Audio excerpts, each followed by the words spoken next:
Para aquellos que quieren mejorar su vida devocional, para los que necesitan ayuda espiritual, para todos los que desean un contacto diario con Dios, presentamos Radio Amanecer en Estudio, un alimento espiritual para tu alma. Con nosotros, el conductor de esta entrega, Pastor Juan Francisco Scroggins. Querido amigo, apreciado oyente de Radio Amanecer, la voz de la esperanza, gracias por seguir en nuestra sintonía.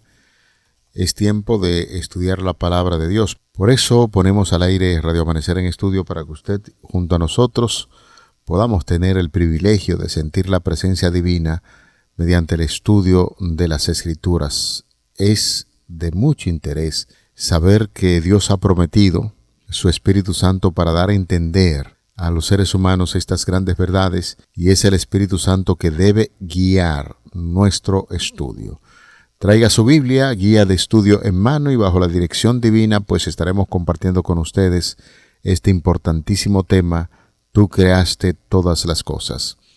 En este instante saludamos al doctor Cristian Veras, quien está con nosotros en los comentarios a estas lecciones. Pastor, muchas bendiciones, que Dios le guíe siempre, y oramos para que la dicha y la prosperidad que provienen del Señor estén con usted y su familia.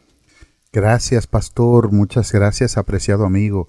Dios bendiga, guarde y proteja también a usted y a los suyos. Amén. Gracias. De nada. Y a ustedes, amigos, mis hermanos, un abrazo, y que Jesús hoy pueda hacer de tu día un día súper bendecido. Te invitamos para que hablemos con nuestro Dios. Querido Padre, gracias. Nueva vez te agradecemos y no nos cansamos, porque tú eres tan bueno, tan maravilloso, y has hecho tanto por nosotros que solamente pasaríamos la eternidad agradeciéndote. Dirígenos en este estudio, por favor. Oramos en el nombre de Jesús. Amén. Amén. Pastor y amigos, una de las grandes verdades que no se puede ocultar es que Dios es el creador. Desde el libro de Génesis hasta el libro de Apocalipsis, que es el último que encontramos en la Biblia, el interés de los autores de la Biblia es colocar a Dios como el creador, el sustentador, quien tiene dominio no solamente de este mundo, sino de todo el universo. Esto es alusión a lo que tenemos como título para el día de hoy: Tú creaste todas las cosas. Siendo que eso es real, uno piensa, querido amigo Pastor Veras, en algunas personas cuando tienen alguna cita con algún gobernante en el mundo, incluso es una de las orientaciones que dan los expertos, que cuando usted se va a presentar en algún lugar o va a tener alguna cita con alguien importante, usted debe cuidar su vestimenta, su comportamiento y todas estas cosas. Imagínese, van a tener la audiencia con alguien muy importante. Nosotros día a día podemos y debemos tener una audiencia con nuestro Creador, porque Él está en todo lugar, es omnipresente. Conforme a esto, tú creaste todas las cosas. Notamos que los profetas estuvieron en pocas ocasiones suficientemente cerca de Dios en visión, como parte que les permitiera ver el trono de Dios, y por eso en el libro de Ezequiel podemos encontrar, y él mismo lo dice, vio por encima del firmamento a Dios. Isaías visitó el templo del cielo, y a su vez Juan fue escoltado hasta allí en visión y registró una de las descripciones más explícitas que tenemos del trono de Dios. Los tipos propios del servicio del santuario en el Antiguo Testamento indicaban que sólo había un camino por el cual la humanidad podía entrar en la presencia de Dios, la sangre de Cristo, y es lo que se manifiesta, por ejemplo, en el Antiguo Testamento, cuando la gente iba al templo, iba al santuario para encontrarse con el Señor. En Levítico capítulo 16 se hace una representación de lo que significaba eso y el ritual del derramamiento de sangre para encontrarse con el Señor. Pastor, consultar tanto el libro de Isaías como el libro de Apocalipsis, ¿cuáles son los elementos de estas dos visiones que por supuesto son similares? Y es importante que nosotros prestemos atención a los acontecimientos para ver otra pregunta importante: ¿cuál es el tema que se presenta aquí en esta descripción? ¿Qué viene después? ¿Y cuál es la verdad acerca de Dios que subrayan en esas visiones? Bueno, usted hizo un conglomerado de preguntas fascinantes, de hecho. Tienen que ver con la identificación de quién es el creador, quién gobierna y quién tiene el derecho legítimo sobre el universo. Cuando el libro de Apocalipsis, en este caso, presenta el trono de Dios, está hablando de algo fascinante, porque está diciendo que el trono de Dios está por encima de todos los tronos y que entonces es Él quien comanda, dirige a todos los reyes. De ahí proviene la palabra Rey de Reyes, Señor de Señores, porque en la antigüedad los dioses pues se reunían en un lugar y un dios naturalmente superior pues administraba justicia a los demás. En ese caso el Salmo 82, el Salmo 89 también presentan a Dios presidiendo sobre el consejo de los dioses, lo que está indicando que el trono de Dios está por encima de todos. En el tiempo de Juan, en su contexto histórico literario, el trono era fascinante. Por eso es que ustedes ven que Juan habla del trono, porque era algo fascinante, porque había surgido un nuevo emperador conocido como Flavio Titus Domiciano, hermano del mismo Tito que destruyó Jerusalén en el año 70, hijo de Vespasiano. Es conocido como la dinastía más pequeña de Roma, 3 monarcas. En fin, este rey era un megalómano que se levantó en contra de Dios. Era un petulante rey orgulloso, tipo de Satanás. Algunos han comparado a Domiciano como Nerón, un emperador cruel, terrible, poco militar, pero sí cruel, una crueldad impresionante, y un administrador, de hecho. Y entonces es lo que Juan está diciendo. El monarca, o sea, Domiciano, él manda a hacer una efigie de sí mismo en todo el imperio para que se le adore. Manda adorar a los dioses de Roma. Él, como rey, se está colocando por encima de todo el mundo, pero el trono de Dios está por encima de él. El que sabe es Dios. Quien tiene el control es Dios. Por ende, Dios como creador está por encima de Domiciano. Por último, en este comentario, pastor y estimados amigos, los romanos llamaban al César Kyrios. Kyrios es Señor en el idioma griego. Cuando se anuncia acerca de Jesús, los romanos dicen, ellos están anunciando un Mesías que es Kyrios, o sea, que es Señor. Ahora, el César está por encima de ese Kyrios. Cuando Juan presenta el trono de Dios en el Apocalipsis, está diciendo que Jesús el Señor, Jesús el Kyrios, está por encima del César Kyrios. Y entonces es cuando los romanos, por celos, envidia, comienzan a perseguir el cristianismo. Repito, Juan está tratando, y esto es solamente el comentario de Apocalipsis, lo que tiene que ver acerca del trono. Todavía falta el contexto de Isaías, pero Juan está presentando que el trono de Dios está por encima de todo, que Él gobierna todo el mundo como creador. Veamos entonces en Isaías 6, del 1 al 5. Mientras voy dando lectura, sería importante, pastor, y lo voy a ir cuestionando, de que podamos desglosar las declaraciones que encontramos aquí. Por ejemplo, Isaías dice que en el año en que murió el rey Usías, él dice, vi yo al Señor sentado sobre un trono alto y sublime, y sus faldas llenaban el templo.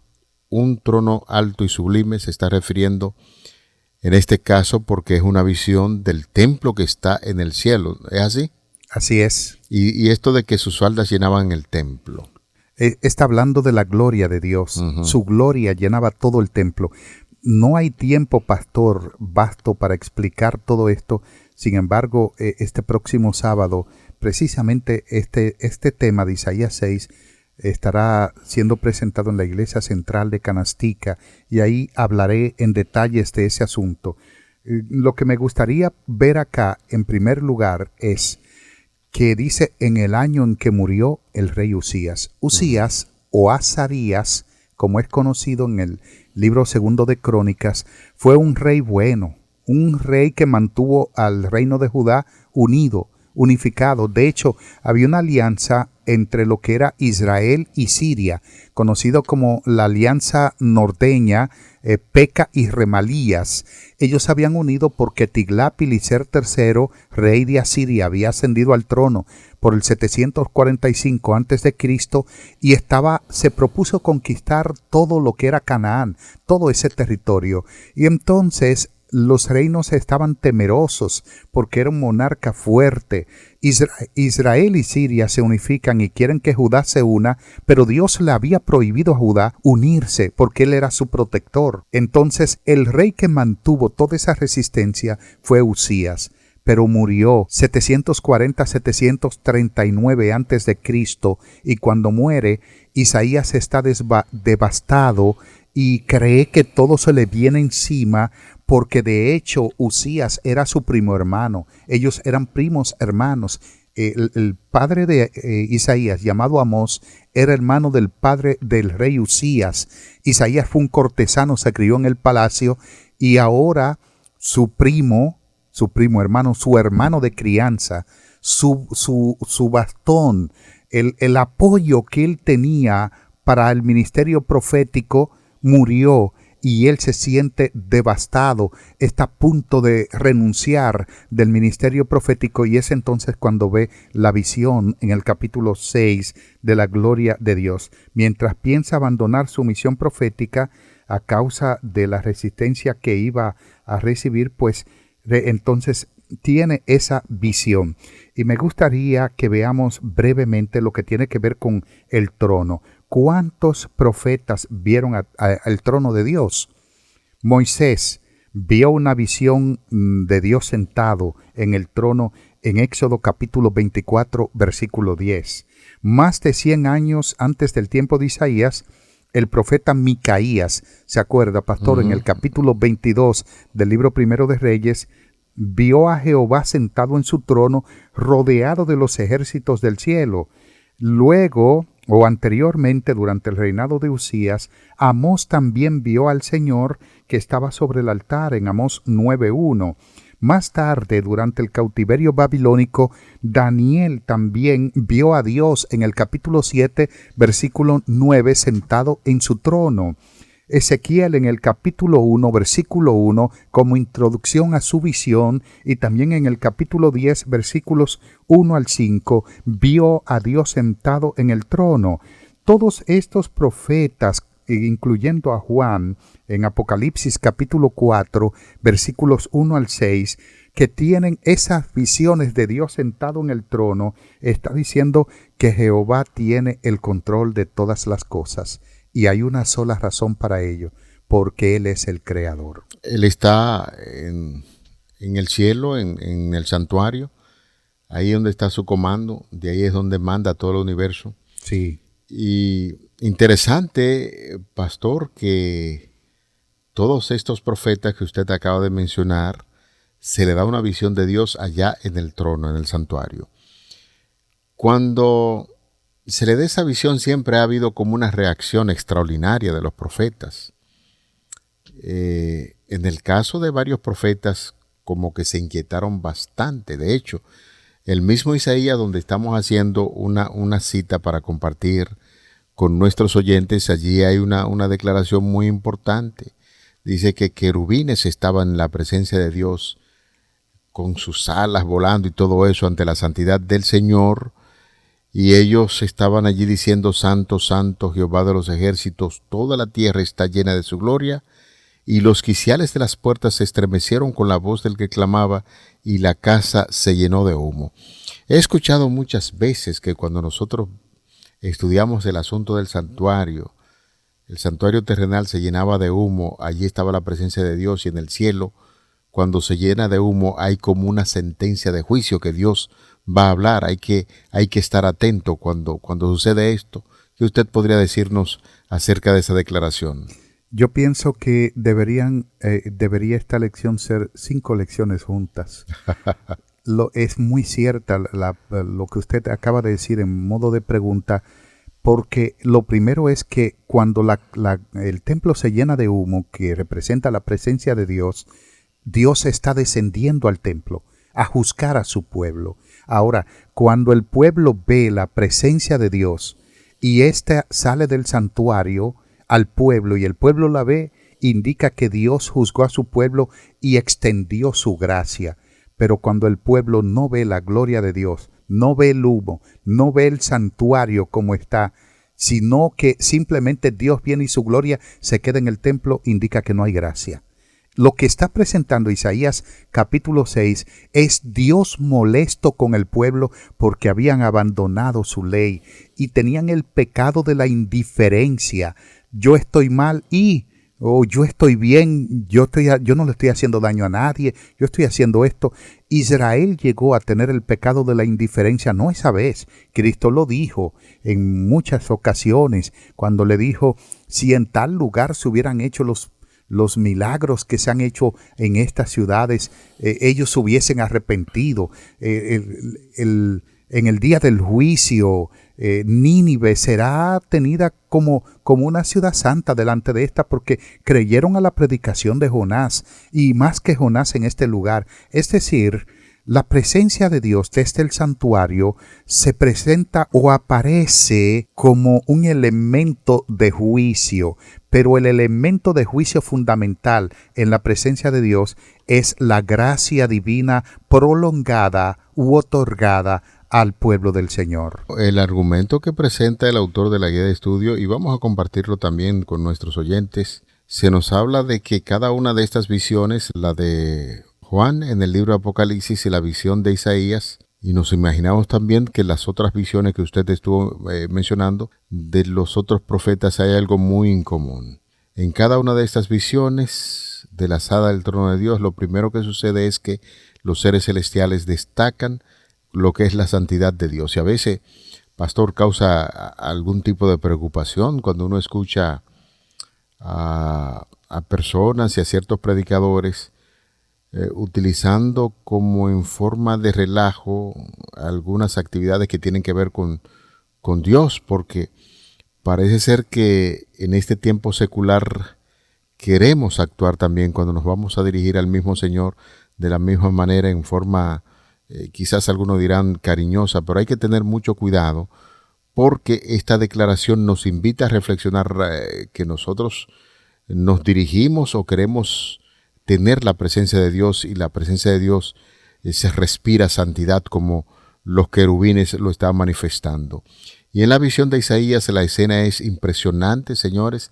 El templo se llena de humo y los quiciales de las puertas se estremecieron mientras los serafines proclamaban la santidad de Dios. La visión de Juan, los querubines hacen la misma declaración, santo, santo, santo, y cada profeta que presenció una deslumbrante escena acerca de la gloria de Dios tiene esa misma manifestación y el interés de resaltar la santidad de Dios. De hecho, es un tema común tanto en la visión de Juan, en el Apocalipsis, como en la de Isaías. Sin duda alguna que es una alusión, o sea, es una intertextualidad que Juan está haciendo posiblemente de Isaías capítulo 6, porque hay léxico, todo lo que aparece en la visión de Isaías, naturalmente algunas diferencias, profetas diferentes, tenían perspectivas diferentes, momentos diferentes, pero se está hablando de temas interesantísimos.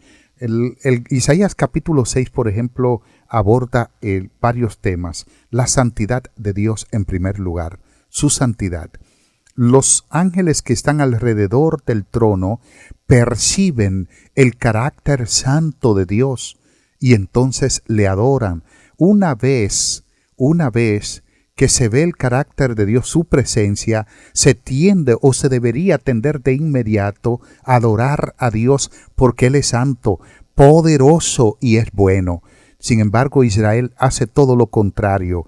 Nosotros, al estar en la presencia de Dios, deberíamos tener una transformación por medio del Espíritu Santo, porque la presencia de Dios debería inspirarnos en el nivel de santidad que Él tiene. Su santidad debería embargarnos, pero a veces no ocurre así.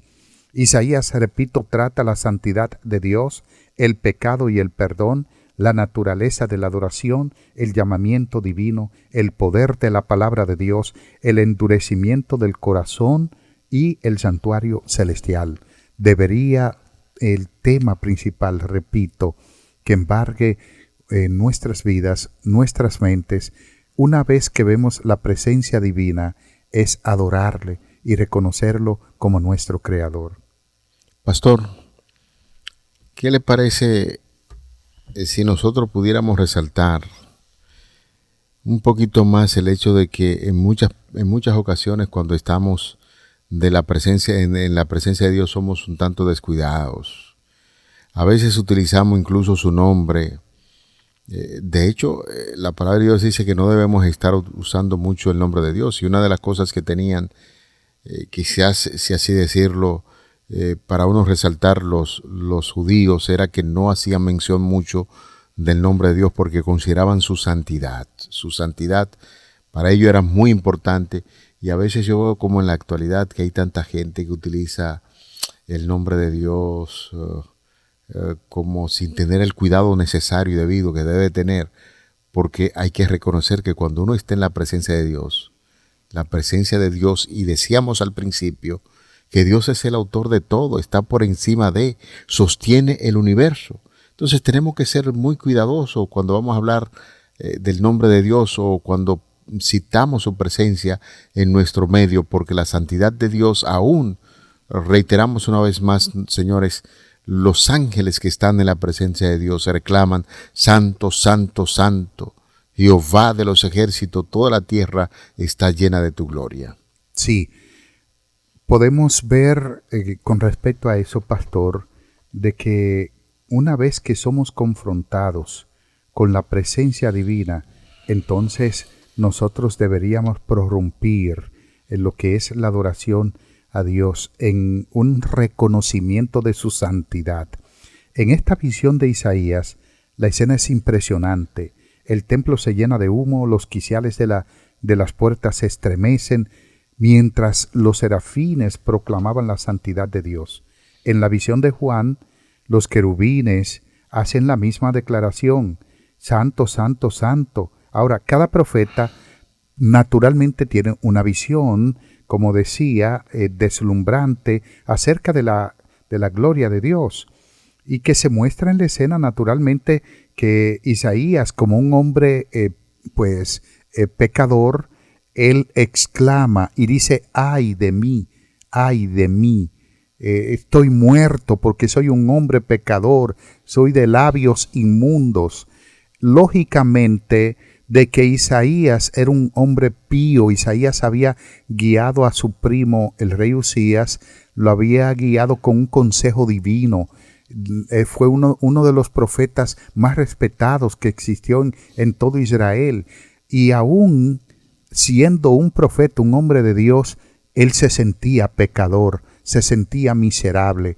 Cuando somos confrontados con la gloria de Dios, su presencia, su santidad, nosotros debemos reconocer, o deberíamos reconocer, de que somos simplemente seres mortales. El mismo Isaías dijo que nuestra justicia es como trapos de inmundicia. Y esta palabra que utiliza, begedidim, se refiere a trapos de putrefacción, algo realmente asqueroso. Eso es lo que somos. Nuestra justicia es eso. Pero cuando Dios nos embarga, reconocemos su santidad, le adoramos. Él nos tiene por personas dignas y nobles. Amén, eso es así. La verdad es que cada día tenemos el grato honor y placer de aprender más acerca de nuestro Señor Jesucristo, de su santidad, de su deseo de habitar con los seres humanos, y definitivamente que es una de las grandes verdades que nosotros podemos ver en el día de hoy. Definitivamente que a pesar de los ataques que el enemigo ha lanzado contra el Dios soberano, el que gobierna sobre todas las cosas, y los argumentos que ha presentado de que Dios es arbitrario, egoísta y severo, notamos en la lección de hoy que cuando vemos al Señor desde su trono, lo que se respira es un aire de santidad. Es lo que nosotros podemos ver en esta lección, y ojalá que al contemplar la forma maravillosa en que Dios se muestra y cómo los ángeles del cielo lo reconocen, esto pueda darnos una lección importantísima a nosotros, que por supuesto, al hablar de la santidad de Dios y de la forma reverente en que debemos dirigirnos a Él, no le está quitando a usted la declaración que dice la Biblia, que nosotros podemos acercarnos a su trono libremente para alcanzar misericordia de parte de Dios. Y esa es la maravilla que presenta la palabra de Dios, la santidad del Señor, cómo reaccionan sus criaturas. Y luego también encontramos otro relato donde dice que podemos acercarnos a Él confiadamente para tener misericordia ante el soberano y creador del universo, para que sus hijos tengan la oportunidad de entender cuál es su amor. Así es, y lo cierto es que las exigencias de la ley de Dios, que no ha sido vindicada por ninguno de nosotros, es hecho por Cristo.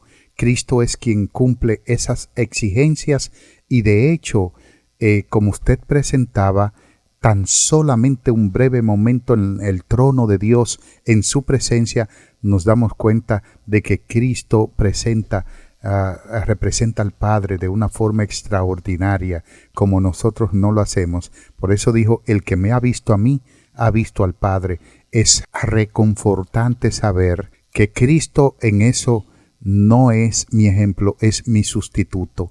Él logró eso por ti y por mí, y por supuesto que la cruz del Calvario entonces nos muestra no solamente a un Dios poderoso, sino también a un Dios de amor que se sacrifica por la humanidad, por algo o por alguien que no tiene valor en sí mismo, si no le fuere dado desde arriba. De manera que la cruz es el mejor ejemplo de quién es Cristo y qué representa para cada uno de nosotros. Perfecto, señores, llegamos al final de esta entrega maravillosa de Radio Amanecer en Estudio. Tú creaste todas las cosas. Vamos a orar. Querido Padre, gracias una vez más, gracias te damos por este maravilloso estudio de las Escrituras. Esperamos sentir siempre tu presencia, que el Espíritu Santo continúe motivando a cada creyente, a cada persona que sintoniza este espacio para seguir entendiendo acerca de tu amor y el deseo de conducir a los seres humanos. Dirígenos, acompáñanos siempre, te lo pedimos en el nombre de Jesús. Amén. Para aquellos que quieren mejorar su vida devocional, para los que necesitan ayuda espiritual, para todos los que desean un contacto diario con Dios, hemos presentado Radio Amanecer en Estudio, un alimento espiritual para tu alma.